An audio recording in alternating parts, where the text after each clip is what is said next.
The candle trembled, throwing long shadows against the cell wall. Thomas Cromwell's hand moved slowly, each stroke of the quill heavy with finality. He was writing his last letter, not to his family, not to his God, but to the man who had destroyed him. "Most gracious prince," he began, "I cry for mercy, for I have loved you." Outside, the Tower of London lay silent. The scaffold had been built. The axe was ready. In a few hours, the man who once ruled England in the king's name would kneel beneath it. No guards shouted. No priests prayed. Only the sound of the quill scratching and the faint toll of a distant bell. He had built this world, the laws, the power, the very crown itself. And now that world had turned against him. The blacksmith's son, who had risen higher than any noble, was about to fall deeper than any traitor. The ink on his final letter was still wet.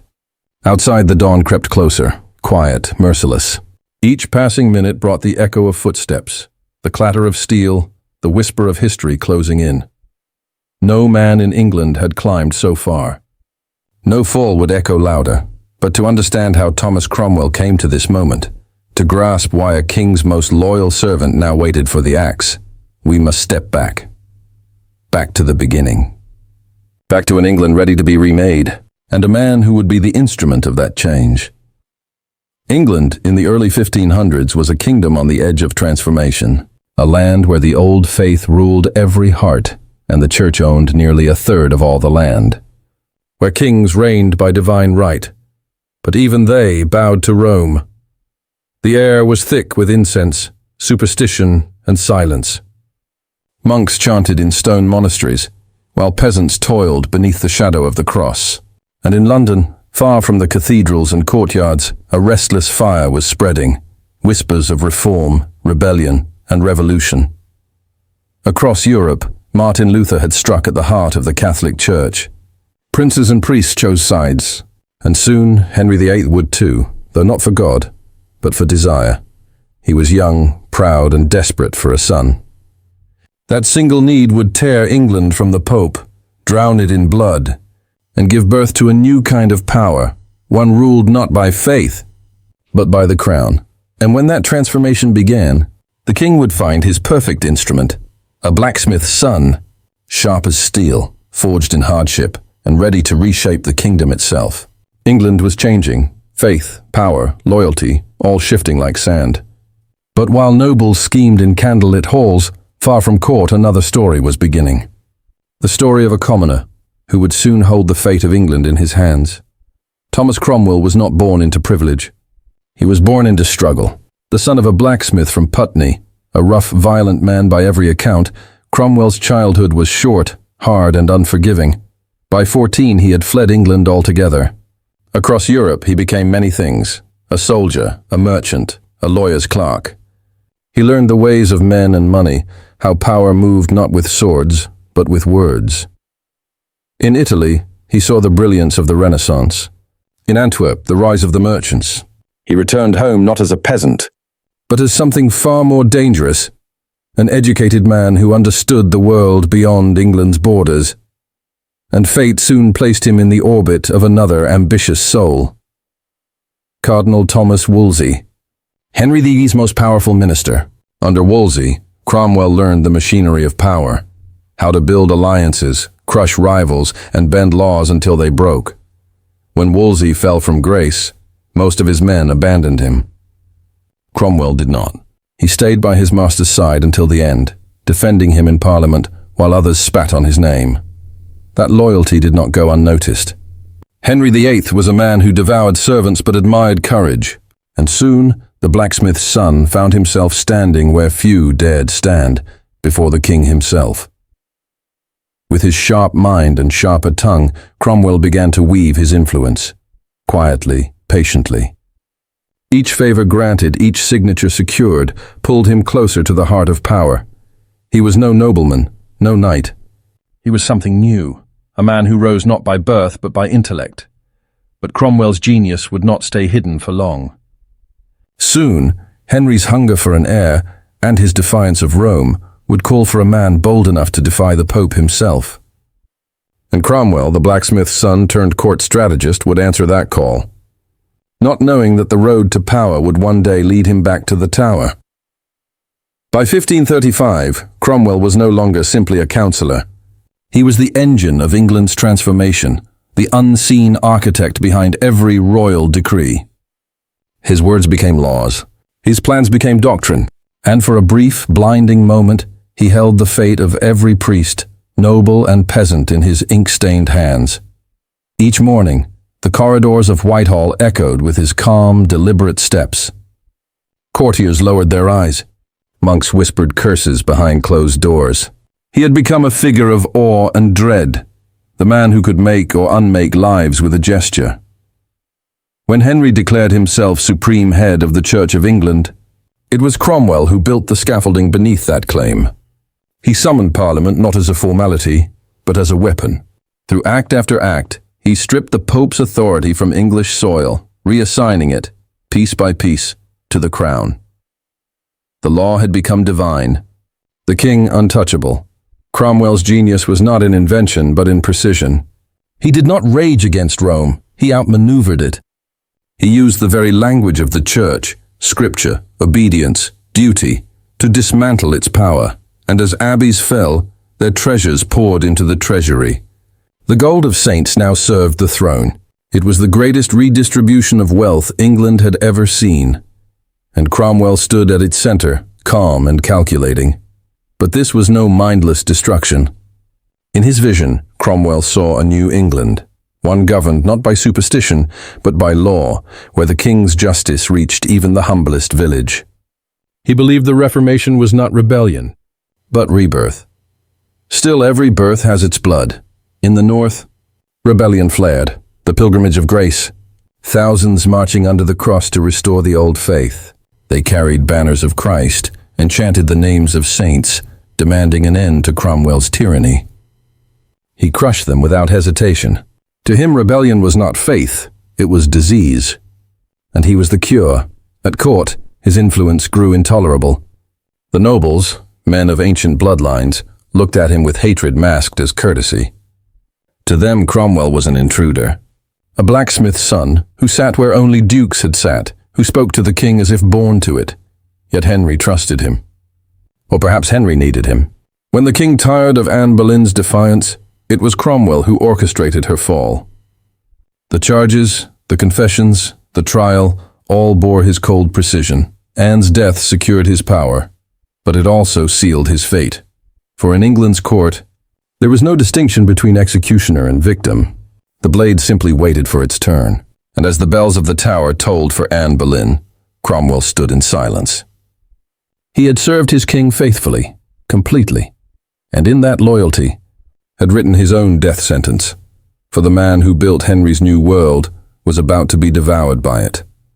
Power in Henry's court was like standing on thin ice, glorious one moment, fatal the next. And as Cromwell reached the height of his influence, the cracks had already begun to form beneath his feet. It began, as it often did, with a marriage. Anne Boleyn was gone, executed on the king's orders, and Cromwell, ever the loyal servant, had been the hand that arranged it. Now he sought to replace her with a match that would secure England's alliances and the king's legacy. Anne of Cleves. The portrait was flattering. The woman less so. When Henry first met her, he recoiled. "I like her not," he muttered, a sentence that would echo like a death warrant. Cromwell had staked everything on this union, his reputation, his political survival, his control over the king's foreign policy. When the marriage soured, so did Henry's patience.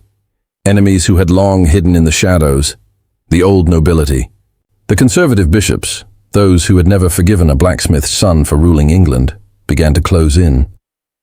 Whispers filled the corridors. Cromwell had grown too powerful, too proud, too dangerous. He was accused of heresy, of treason, of plotting his own rise beyond the king. None of it mattered whether true or false. In Tudor England, accusation was enough. Henry, impulsive and easily swayed, signed the warrant himself. The same hand that had lifted Cromwell now condemned him. On June 10, 1540, during a council meeting, guards burst into the chamber. Cromwell rose to greet them, thinking they came with royal orders, and in a way they did. He was seized, stripped of his honours, and dragged from Whitehall. The man who had ruled England in the king's name was now a prisoner in the tower he had once filled with others. For weeks he waited, the letters unanswered, the silence heavier with each passing day. But even as his power crumbled, Cromwell's mind remained sharp, calculating, human. And in those final hours before the blade, history would witness not a monster or a martyr, but a man who understood, at last, what loyalty had cost him on the eve of his death. Thomas Cromwell sat by a narrow window, the light from a single candle trembling across the page. He wrote not to Henry, that silence had already condemned him, but to his son, Gregory. The letter was simple, almost tender. He spoke of faith, of forgiveness, of pride in his family's name. No bitterness, no blame. Just a father's final attempt to leave behind something gentler than the world he'd helped shape. Outside, the rain fell in steady rhythm, washing the stones of the tower. In that sound, he could almost hear the hammering of his father's forge, the place where it had all begun. The blacksmith's son, the king's architect, the traitor. 3 lives lived by one man. Dawn broke pale and cold. The guards came at first light, their faces unreadable. Cromwell rose without a word. He straightened his coat, smoothed his collar, and carried himself not as a condemned man, but as one attending court. When the doors opened, the city's noise hit him like a tide. Crowds filled the courtyard. Londoners who had once bowed to his power now came to witness his fall. Some jeered, some wept. Most simply stared, curious to see what death looked like for a man who had ruled through a king. He mounted the scaffold slowly, every step echoing in the morning air. The executioner waited, axe gleaming, the block dark with history. A hush fell over the crowd. Then Cromwell spoke, not to the mob, not to his enemies, but to the silence itself. I die in the Catholic faith, not doubting in any article of my faith, nor in any sacrament of the church. His voice did not tremble. He forgave the king, forgave his accusers, forgave even those who had betrayed him. It was not the prayer of a saint, but the acceptance of a man who had played the game of power to its bitter end, and finally understood the cost. He knelt. The air tightened, and with one swing, the story ended. The blacksmith's son, who had risen higher than any noble, fell deeper than any traitor. The crowd dispersed. The scaffold was washed. But within days, Henry VIII would regret what he had done. He called Cromwell the most faithful servant I ever had. He even punished those who had conspired against him. Too late, as kings so often do. In death, Cromwell became a ghost that haunted the court, a reminder of how swiftly favor turns to fear, and how every throne is built on borrowed time. But history has a strange way of remembering the fallen. Cromwell, once cursed as a tyrant, would later be called a visionary, the man who tore down the old world and built the bones of modern England. And though his blood darkened the straw beneath the scaffold, his ideas, law, reform, order, lived on long after the echo of the axe had faded. The crowd had gone. The scaffold stood empty, but history, like power, never truly forgets its servants. And Thomas Cromwell's ghost, quiet, calculating, unrepentant, would linger in the very world he built. For years after his death, England lived in the shadow of his reforms. The monasteries remained silent, their treasures scattered. The church, once a rival to the crown, now bowed before it. And though Henry had destroyed the man who gave him that power, he ruled a kingdom forged by Cromwell's design. Even the king, they said, came to regret the execution. He spoke of Cromwell's loyalty, his brilliance, too late, as always. It was as if Henry had cut off his own right hand, but Cromwell's legacy was more than politics or law. He had changed the nature of power itself. He proved that greatness could come not from bloodlines or titles, but from intellect and will. In a world ruled by nobles, he showed that a commoner could shape a nation, and die for doing so. History called him many things: a tyrant, a visionary, a destroyer, a savior. But perhaps he was something simpler, a man who believed too deeply in order, in loyalty, in control. And when those beliefs collided with the chaos of kings, the result was inevitable. Cromwell's England survived him.